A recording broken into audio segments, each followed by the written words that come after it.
பிரியமானவர்களே, உங்கள் அனைவருக்கும் என் அன்பார்ந்த வணக்கம். கிறிஸ்துவின் நாமத்தினாலே அவருடைய பாதப்படியிலே அமர்ந்திருக்கிற அவருடைய பிள்ளைகளாகிய நம்மோடு கர்த்தர் என்ன பேசுகிறார் என்று பார்ப்போம்.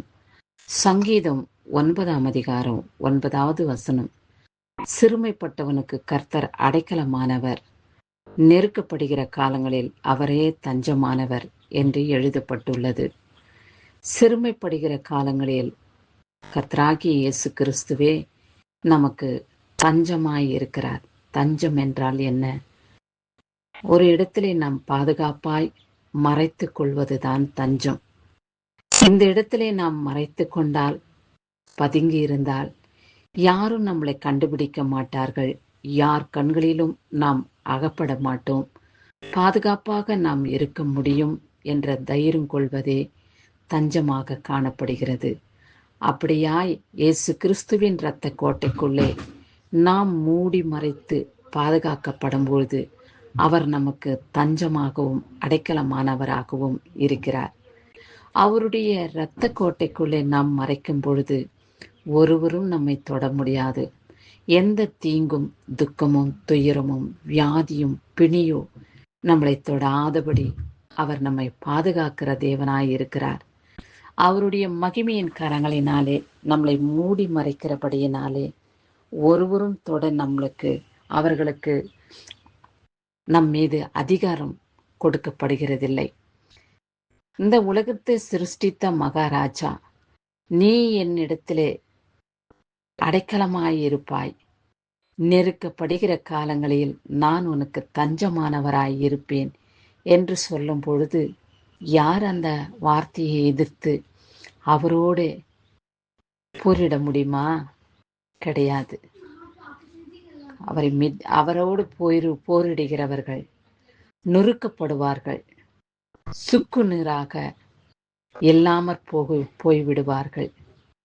ஆகையாலே ஒருவரும் அவரை கேட்க முடியாது.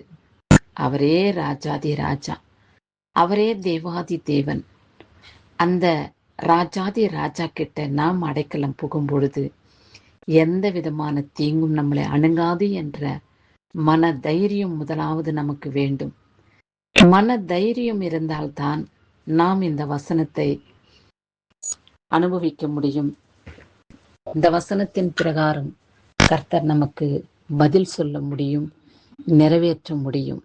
ஆகையாலே என் தெய்வமே, நான் உம்மை நம்பியிருக்கிறேன். நான் உம் மண்டையிலே வந்து நிற்கிறேன்.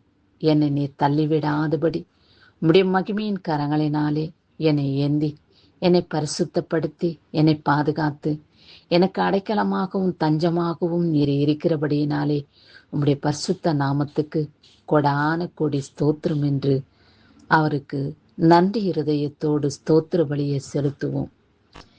ஆகையாலே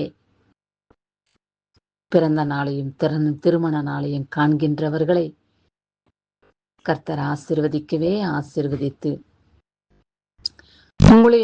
உங்களை இம்மட்டும் அவர் கிருபையினாலே மகிமையினாலே அடைக்கலமாயிருந்தார். நெருக்கப்படுகிற காலங்களில் அவரே உங்களுக்கு தஞ்சமானவராய் இருந்தார் என்பதை உணர்ந்து கொள்ளுங்கள். எத்தனையோ வருடங்களை, காலங்களை நாம் கடந்து வந்த பாதைகளை திரும்பி பார்ப்போம். ஆனால் கர்த்தராகிய இயேசு கிறிஸ்துவை துதிக்கும் பொழுது, அவருடைய பாதப்படியிலே நாம் நிற்கும் பொழுது, அமரும் பொழுது, கர்த்தர் நம்மை ஆசீர்வதித்திருக்கிற காரியங்களை குறித்து நன்றி செலுத்தக்கூடியவர்களாக அவருக்கு முன்பாக நிலைத்திருப்போம். ஸ்தோத்திர பலி செலுத்துகிற தேவனை மகிமைப்படுத்துகிறார் என்று வேதம் வெளிப்படுத்தியிருக்கிறது. ஆமாண்டவரே, எங்களுடைய வாழ்நாளிலே எத்தனையோ விதமான காரியங்களை ஆச்சரியமாய், அதிசயமாய் நீர் செயல்படுத்தி வருகிறீர். இறந்து விடுவோம், மறைக்கப்படுவோம் என்ற காலங்களிலும் கூட கர்த்தர் உங்களுக்கு தஞ்சமானவராகவும் அடைக்கலமானவராகவும் இருந்த நேரங்களை நினைத்து பாருங்கள். நன்றி செலுத்தி அவருக்கு ஸ்தோத்திர பலியோடு கூட மகிமையை செலுத்துங்கள்.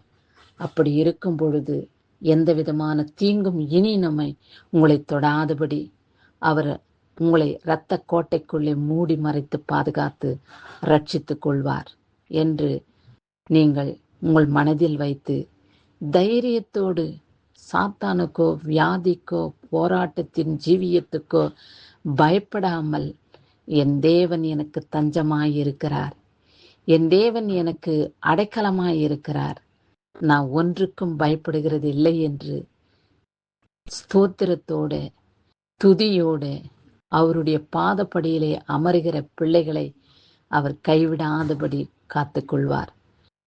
கிறிஸ்துவுக்கே சதா காலங்களிலும் மகிமை உண்டாவதாக. ஆமேன்.